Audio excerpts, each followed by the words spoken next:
खबर यूपी के झांसी से है, जहां एम्ब्रोसिया सिटी के सामने मेन रोड हसारी में आयोजित श्री राम कथा के 6वें दिन अंतर्राष्ट्रीय ख्याति प्राप्त शिवाकांत जी महाराज ने भक्ति और सत्य के प्रतीक प्रहलाद प्रसंग का भावपूर्ण वर्णन किया।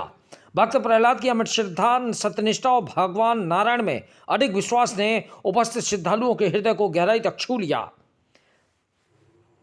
प्रहलाद बालक भक्त की अमर कथा महाराज जी ने सुनाते हुए बताया कि प्रहलाद राक्षस राज हिरण्यकश्यप के पुत्र होकर भी भगवान विष्णु के परम भक्त थे। हिरण्यकश्यप ने स्वयं को भगवान घोषित कर दिया और अपने पुत्र से भगवान विष्णु की भक्ति छोड़ने को कहा, लेकिन प्रहलाद ने अपने पिता की बात मानने से इनकार कर दिया और हर संकट को सहर्ष स्वीकार किया।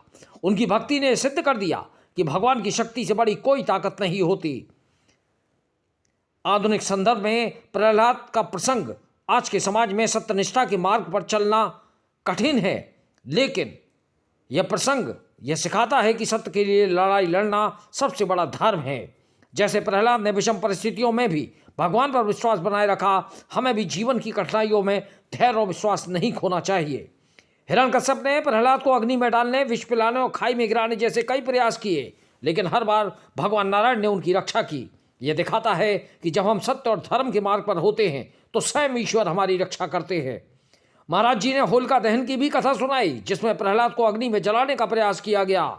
अग्निदेव ने सत्य और भक्ति की रक्षा करते हुए प्रहलाद को सुरक्षित रखा और होलिका जलकर भस्म हो गई। यह प्रसंग हमें सिखाता है कि अधर्म और अहंकार का अंत निश्चित है। प्रहलाद की कथा यह सिखाती है कि जीवन में सत्य और धर्म का पालन सबसे बड़ा कर्तव्य है। हिरण्यकश्यप का अंत यह प्रमाणित करता है कि अहंकार और अधर्म चाहे कितना भी बड़ा हो, उसका नाश निश्चित है। भगवान पर विश्वास करने वाला हर व्यक्ति हर कठिनाई का सामना कर सकता है। महाराज जी ने कहा कि प्रहलाद का जीवन हमें यह सिखाता है कि सत्य और धर्म के मार्ग पर चलने वाला व्यक्ति कभी पराजित नहीं होता। भक्ति और विश्वास से ही जीवन को सार्थक बनाया जा सकता है।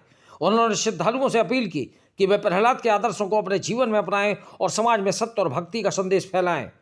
आज श्री पुष्पेंद्र राम बड़ौरा होटल युवराज ने व्यास जी को पगड़ी पहनाकर एवं पुष्प वर्षा कर स्वागत किया। नरेंद्र कुमार राय, रमेश ग्वाल, महेंद्र सभासद, संतोष राय प्रधान आदि लोगों ने व्यास जी का माला पहनाकर स्वागत किया। इस अवसर पर कौशल राय, पूरणपाल, करण सिंह यादव, ज्ञान सिंह, भगवान दास राय, शिवशंकर राय, केदार राय, जयप्रकाश राय आदि मौजूद रहे। अंत में यजमान नितेंद्र रघुवीर राय ने सभी का आभार व्यक्त किया। आज कथा में नरेंद्र कुमार एवं हृदय राय ने प्रसाद वितरित कराया। झांसी से दीप न्यूज के लिए दीपक चंदेल की रिपोर्ट।